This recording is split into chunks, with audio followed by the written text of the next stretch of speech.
Hi, this is the James.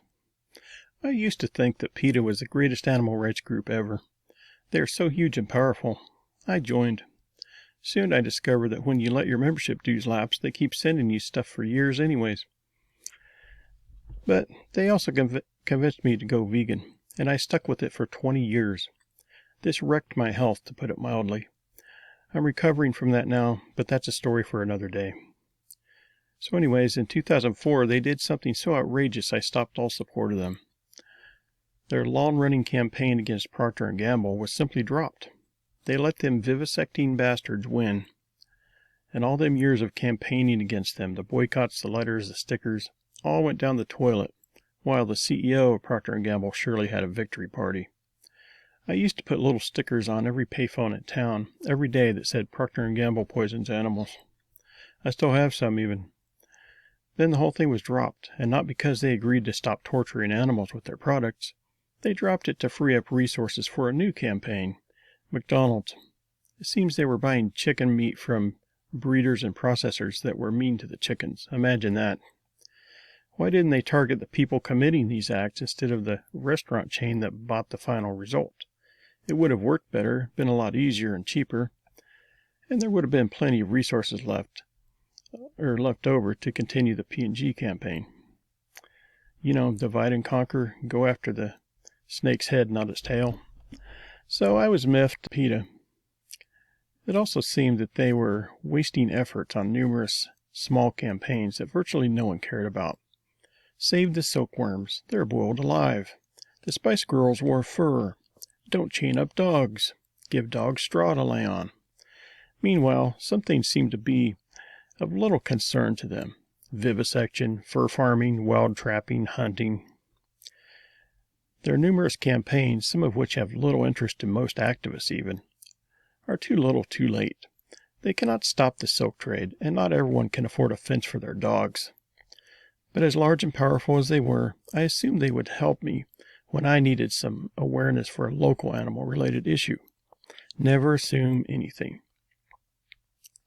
I found out that the feds were allowing area cattle ranchers to kill buffaloes within the borders of Yellowstone National Park. This was illegal, immoral, and outrageous. When I emailed PETA about it, they replied. I will let you pause it if you want to read the whole thing. But basically, they did not find it worth their time to save buffaloes, so they referred me to anti-hunting groups via a form letter. Nice. One other time, I wrote to them about a large man-made lake, Viking Lake in southwest Iowa, that was going to be drained for the sole purpose of killing off all the fish in it. This was so the state could restock it. Since PETA has an anti-fishing campaign, I told them about this too. This time, no response at all. Next, I told them about a small town whose mayor had posted a bounty on cats on the town's website. This time I got a real letter in return, which I won't bore you by reading it all, but we'll put it up if you want to pause it to read it. So this was my actual written reply to their letter. I told them, quote, "Your essay on feral cats was well done, but did you know that pets not wearing collars are not the same thing as feral animals? Either you do not know the difference, or you did not check into this matter one bit before lecturing me on the perils of aiding feral cats. This matter had nothing to do with feral cats. A quick look at the Randolph homepage makes that perfectly clear. Their aim was to have people round up other people's pets that were not wearing collars and pay them a bounty on them. Of course, collared cats could also be caught and had their collars simply removed.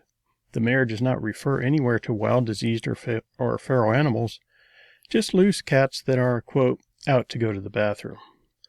Fortunately, they have announced an end to the bounty, though they have not changed their website due to many complaints from area citizens and even several animal rights groups. Judging by your response, I am sure PETA was not one of them. Next time I need help for animals, I will contact the IDA or NHES. So they never replied to this letter from me. Suffice it to say, I'm losing respect for them as animal advocates by this time. At one point, they were taking donations of fur coats and giving people a tax write-off for it. Donating a valuable item to a charity lowers your tax dues. Plus, it gets these disgusting garments off the streets. Good idea. But wait, What did PETA do with these coats? I personally would have suggested burning them. They gave them out to homeless people, after painting a red stripe around one sleeve in order to devalue them, of course. These are the only people with an excuse for wearing fur, the homeless. They screeched. Assuming that the paint could not be dry cleaned off, did it not occur to them that a short-sleeved fur coat could be made out of it, or a few stoles or a cape? This was probably one of their stupidest publicity stunts.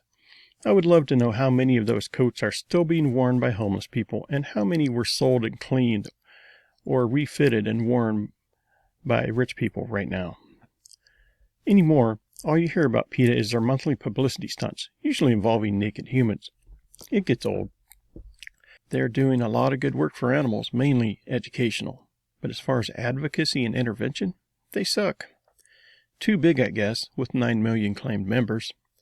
PETA can be good, but it is for the masses. If you want to help animals more directly, I highly recommend these groups instead. Shark Online, NAVS and AVS, Tiger Haven, ASPCA, NHES, just to name a few. So don't go with the flow to help animals. Find the smaller, more focused groups and do what you need to. I hope you found all this interesting. Have a disturbed day.